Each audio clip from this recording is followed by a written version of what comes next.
Woohoo! It's very cool how I can just briefly engage the second motor, and this allows us to accelerate faster or climb faster here and there, and then I can turn it off again and we can continue to save power. And we are again here on this cobblestone little section of our route.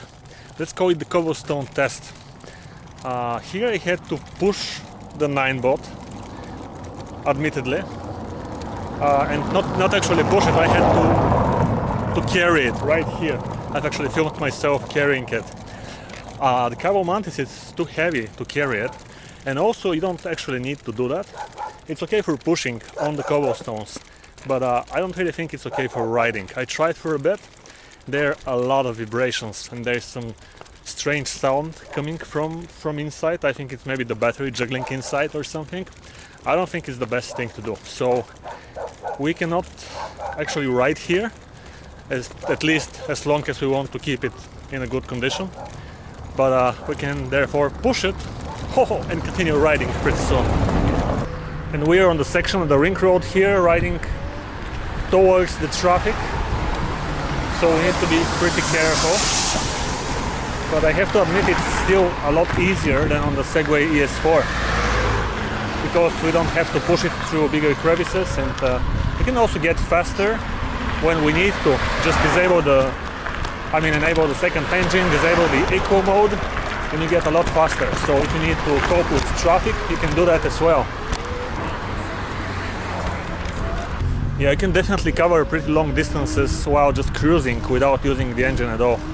I think this is definitely going to extend our range and perhaps allow us to reach the city of Pernik and come back with one full charge. Look at this. It says Swarak Salon or Sweet Parlor, but look at this display with the Coca-Cola logo basically. I think it has been created either by the end of the communist era here, or maybe right after that in the rise of democracy in Bulgaria, the first years after the change of the regime. Pretty interesting logo. I don't know if it's legit nowadays, but anyway, it's closed, so who cares, really? And we're already away from Sofia and on to the road to Pernik very soon. I'm going to put on my high visibility vest and we can continue. We have covered 8.3 kilometers by now, and the battery reads 65.1 volts, which is very good. By the way, the Mantis also makes for a very nice stand for the camera. You cannot really do this on the Segway.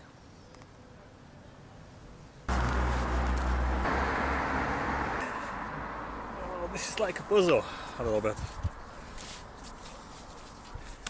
Always put your vest onto the backpack itself, so that cars can actually see the vest and not your backpack instead.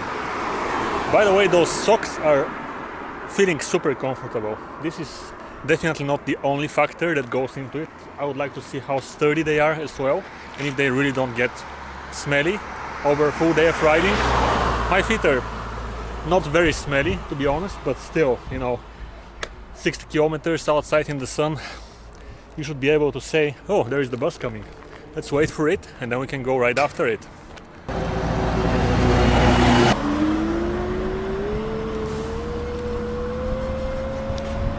Now, if I'm riding this on the maximum power mode, I can easily overtake the bus, actually. But we are still using our low-powered settings in order to have a longer range. So therefore, slower riding, but for longer. I like it. With the Segway, when I reached over here, doing basically the same route, the battery was reading something like 55%. Well, on the Mantis Pro, it reads 98%.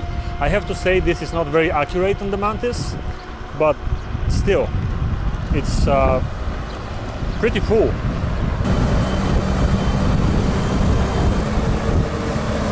Now if the bus stops on a bus stop, I can engage the second engine and we can overtake it pretty quickly.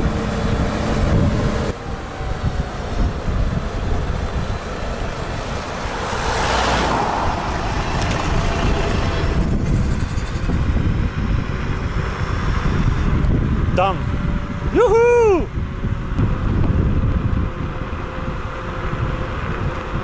Здравейте!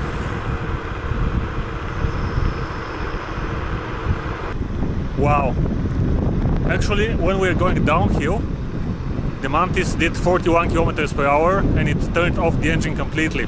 And then, once uphill started again, it turned on the engine by itself. I set to cruising, so it did all of this automatically.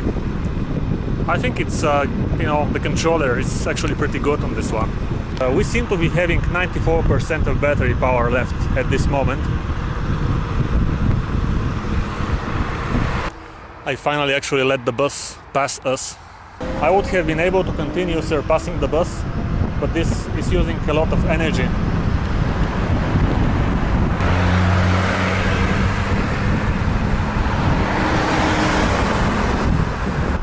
There are too many cars on this section of the road. It's not super nice to ride on it with so much cars and it's not a very wide road. Well, if I was with a bicycle, it would have been the same. So I hope cars get kind of used to it. Wow!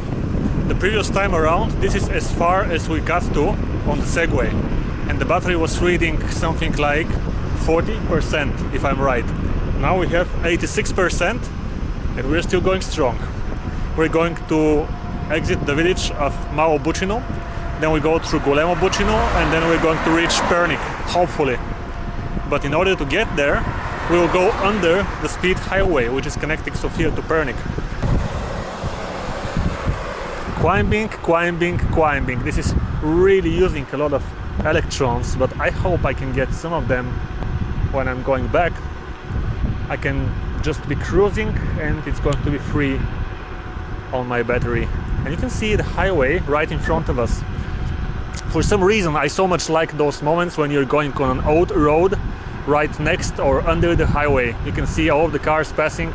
Nobody is even realizing there's this small road so close to the highway.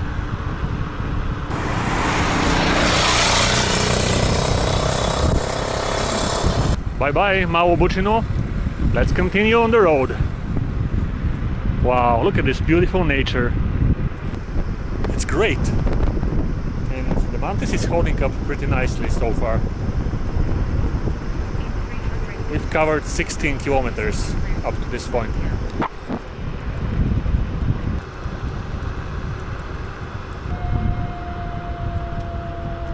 Now this is some pretty serious incline and I can hear how the engines are kicking in. The sound changed, the speed decreased a lot. We're down to 17 kilometers per hour. Of course, if I'm not using all of the eco settings, we can perhaps do around 50 kilometers per hour here, but this is not the way to cover the longest range. Going under the highway and continuing on the other side. Wow! Look at this road. Right under the tunnel, and all of the blasting work that they have done when they built this highway. It's pretty new. A few years ago they opened it, and now they are continuing it towards outside of Bulgaria, and basically this is the one that is going to connect Sofia to Greece. I like this new road. Very nice for riding. We are getting slower and slower, but this is the way to preserve the battery, so I'm not going to change the settings. Let's just wait it out.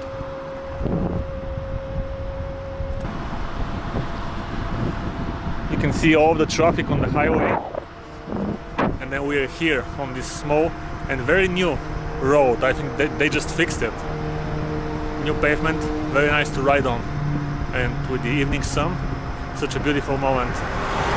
Those are some of the last days of summer of 2020, and I'm very thankful to be able to have those little rides and share them with you guys.